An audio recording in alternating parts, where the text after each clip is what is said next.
I'm just an average guy who loves the outdoors. I love to hunt and I love to fish. Somewhere along the way I ended up with a video camera in my hand. So now I'm just cruising around checking out cool destinations. So sit back, put your feet up, and come on along.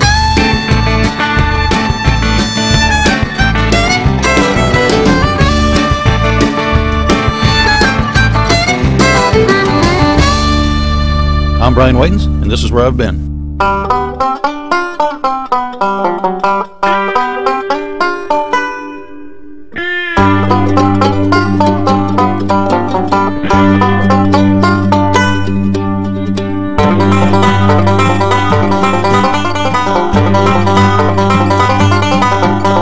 It's springtime in Wisconsin. The snow is not yet completely gone from the shaded areas or from the forecast. A winter's worth of snow has found its way back to a liquid and has begun its journey downstream to the bigger lakes. Fishermen have been confined to getting their fix by fishing through the surface of frozen lakes, providing very little relief to the dedicated fly fishermen.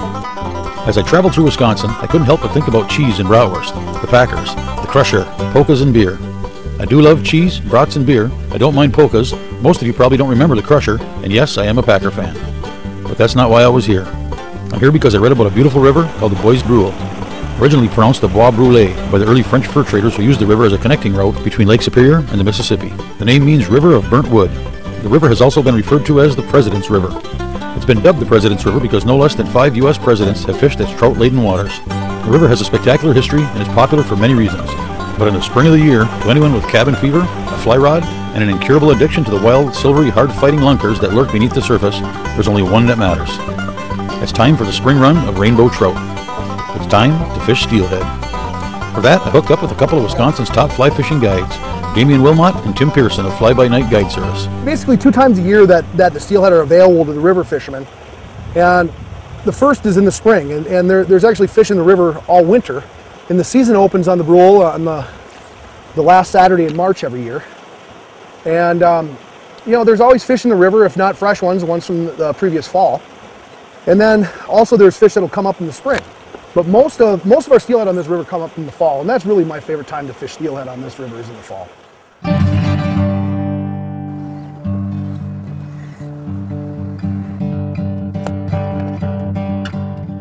Most years you can count on fishing, on decent fishing right up through the 1st of May.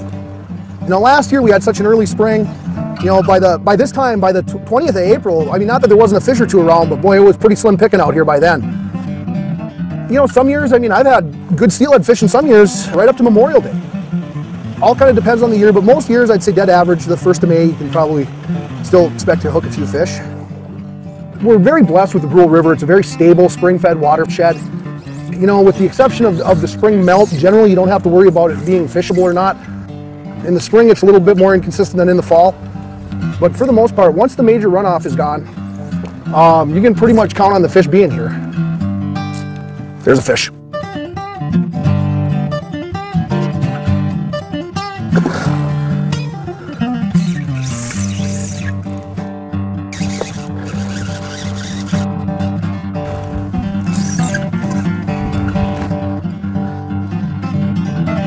There she is, there's the scoop. Whew.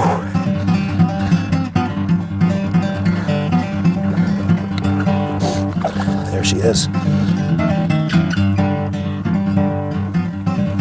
There you go, sweetheart. Goodbye. Whew.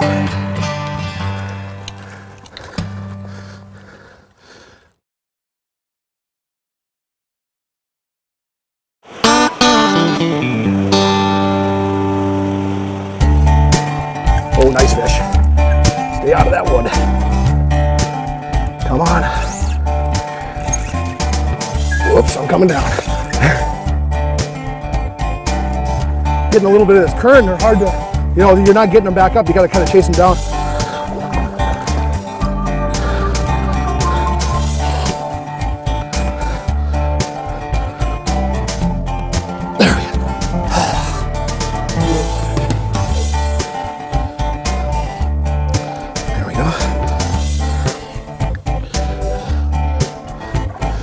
Off a little bit.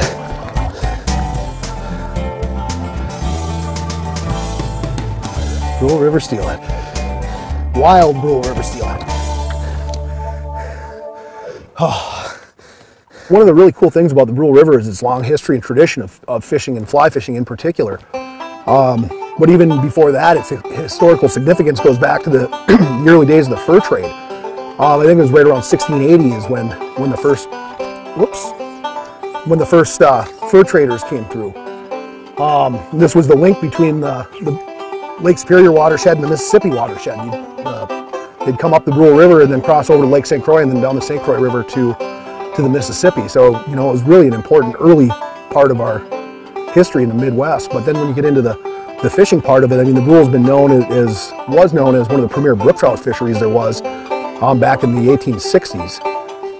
And, it's just kept going ever since. The river's been fished by 5 presidents. It's been fished by Eisenhower, Coolidge, Cleveland, Grant, and Hoover. And Calvin Coolidge actually ran the country from the banks of the Brule River in the summer of 1927, I think it was, 27 or 28.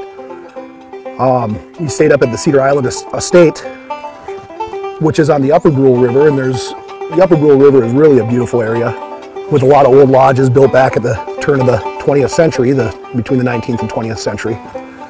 And all those places are still there, and they're pretty much the original form. The families that built them, most of them, their descendants are still the owners of the family lodges. So it's really, the people on this river have a huge history.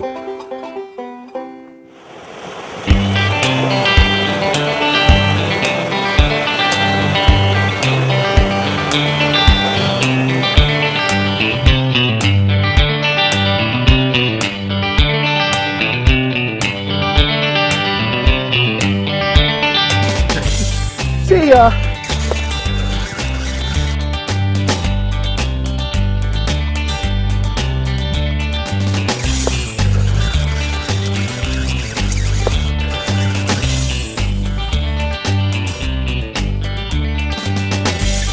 I haven't really gotten a great look at this fish yet, but I judge it from the way it's fighting.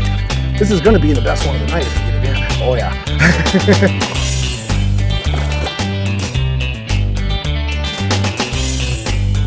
Okay, not yet, I guess. Get over here.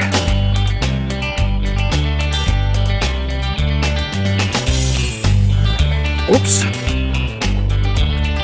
There's the scoop. Woo.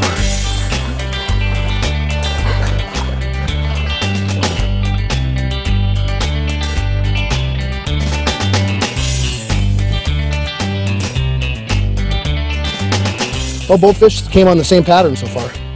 The clown egg. Just a multicolored, when you don't know what color they want, you throw something at them that's got them all. Well, that was fun. That's a nice one too. Yeah, it is.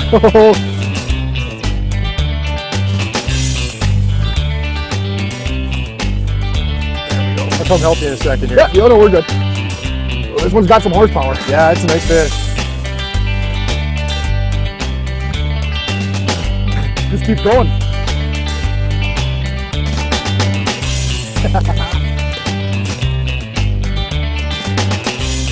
Oh, it's hot.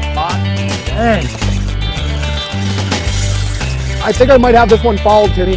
Oh, you feeling the tail? No, well, I felt it for a second. It was like one of those deals that was like tink, you know, you feel it release and then it's there a second, like I had it in the mouth and then... Oh, it popped and it's got the second fly. Nice. Yeah, that's a lot easier. Beautiful. Pull her out of it. That fish I don't think is spawned out yet either, is it? She's pretty lanky. Looks like it.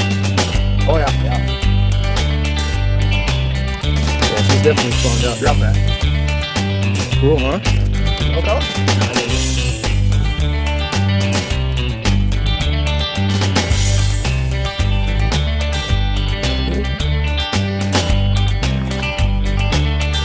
It's hard to stop fishing when the fishing's good.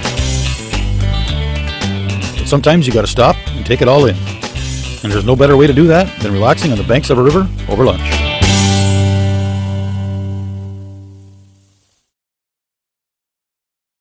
Got a couple of fish.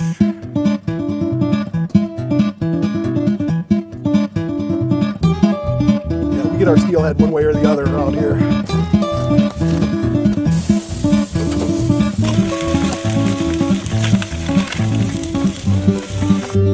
Why does food always taste so much better when you're sitting along the bank of a river? I had a chance to sit down with Damien and talk about Fly By Night Guide Service and his philosophies on guiding. Yeah, Fly By Night Guide Service is located in Superior, Wisconsin, and aside from the Brule River, we guide all kinds of waters around northwest Wisconsin. Actually do some grouse hunting and woodcock hunting guided trips also. Do a lot of trips out of the Superior Fly Angler, which is the kind of one-stop full-service fly shop in the city of Superior. Can cover all your needs for steelheading in the upper Brule River and pike and muskie and smallmouth bass, pretty much all the great things we have to offer around here. Kind of got its start as guiding on the upper Brule River for at night for big brown trout, and that's been, you know, still probably my favorite thing to do. Though steelhead fishing is a lot of fun and has probably become more of a popular choice nowadays. This, you know, years ago steelheading was a very little part of my business. Now it's probably the main part of my business. And I guess, you know, from a guide service standpoint, from a philosophy standpoint, for me it's more important when I have a customer out here to teach them the value, first off the value of the resource that we have here, because it's a very special, very important, and I believe somewhat fragile resource. It's very healthy right now and in good shape. And then secondly, I want to teach them how to fish. It's you know, not always about just catching fish. You know, ultimately we want to catch fish when we're out there, but you know, if I can teach a person the skills, even if we don't hook a steelhead, but if I can put them in a position where they have a better chance the next time they're out on their own, then I feel at the end of the day I've done my job. I try and especially teach, and I mean, we've been really fortunate these last couple of days that we haven't had a lot of people around. We haven't actually seen another person, but that's not always the case. And you know, when you get into busier times of the year when there's people around, to let my customers understand what the, you know, kind of what the common courtesies of the river are, to teach them not to step in too close to somebody else, or if they want to cross the river and somebody's fishing, say, hey, is it all right if I cross here, or that sort of thing. And because with more people, you have more opportunities for conflict. And I guess it's kind of, I look at it as part of my job to teach these people to, you know, follow the proper etiquette on the river to make it a better experience for everybody.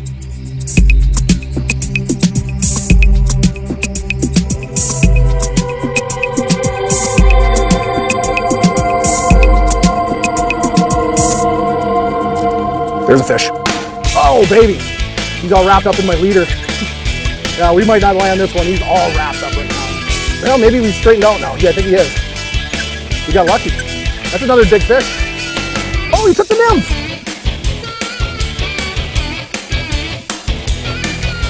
Ah.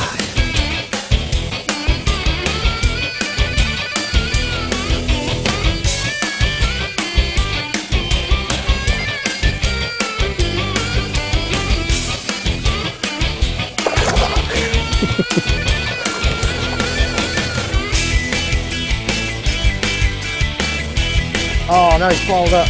Oh, never mind. Oh, that thing. Wow, no. Oh, what the heck? No, I thought it was around it. Another drop back, little buddy. Pretty fish. I think these are some of the funnest fish over here. Oh, they are. They jump and go nuts. Cool. Sweet. Nice. That was a nice jump.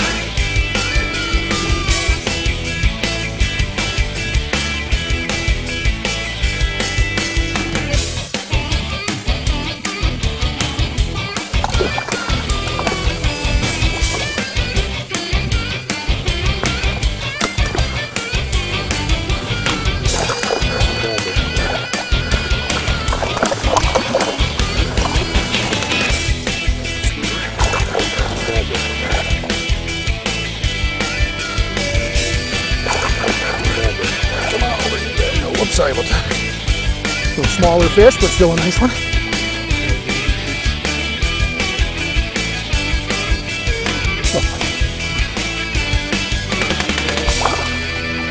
Oh. Beautiful place.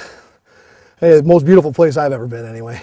And wild fish, and you know, it's just great. That's all there is to it. It's just great.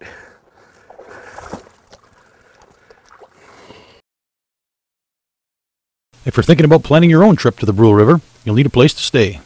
For that, you'll want to contact the Brule River Motel and Campgrounds. The rooms in the campgrounds are very comfortable, clean, and affordable. They're located right in the town of Brule, providing convenient access to the river, restaurants, and anything else you might need. That's a dandy.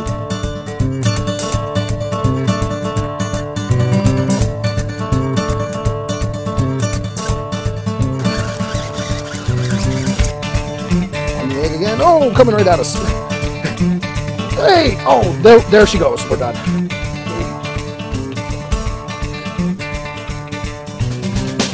She wasn't supposed to do that.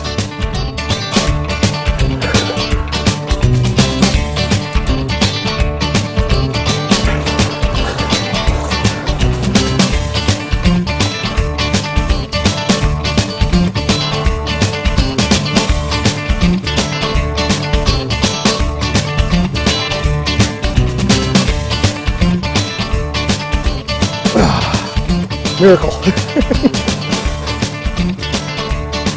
Not as big as I thought she was going to be, but still a nice fish. Whoops, I'm sorry, John.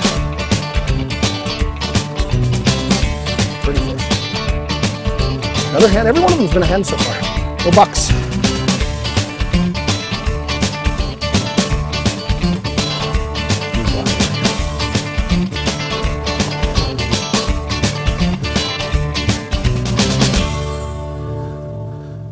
You know, I think fly fishing in general, I think a lot of people are a little overwhelmed by it. And, you know, there's a lot of complicated verbiage in the sport.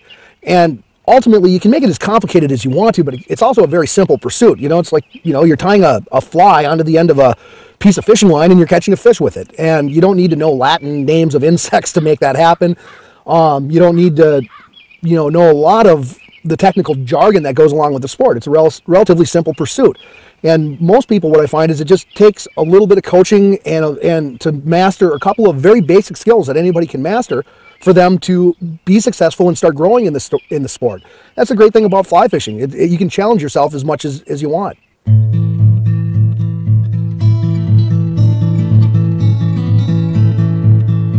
Well, my time on the Brule has come to a close, and what a great time it was. The Brule is truly a unique river. I'm guessing it really hasn't changed much since its waters were frequented by the likes of Grant, Hoover, Coolidge, Cleveland and Eisenhower, and so many others. I wonder how many Native Americans, trappers, and fur traders paddled along the very same banks that I stood on.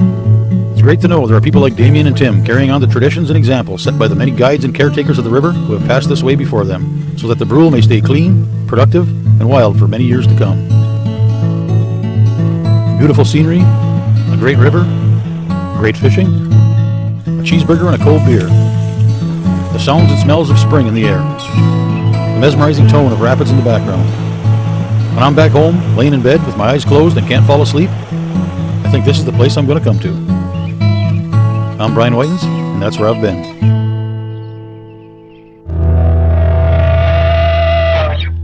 Oh,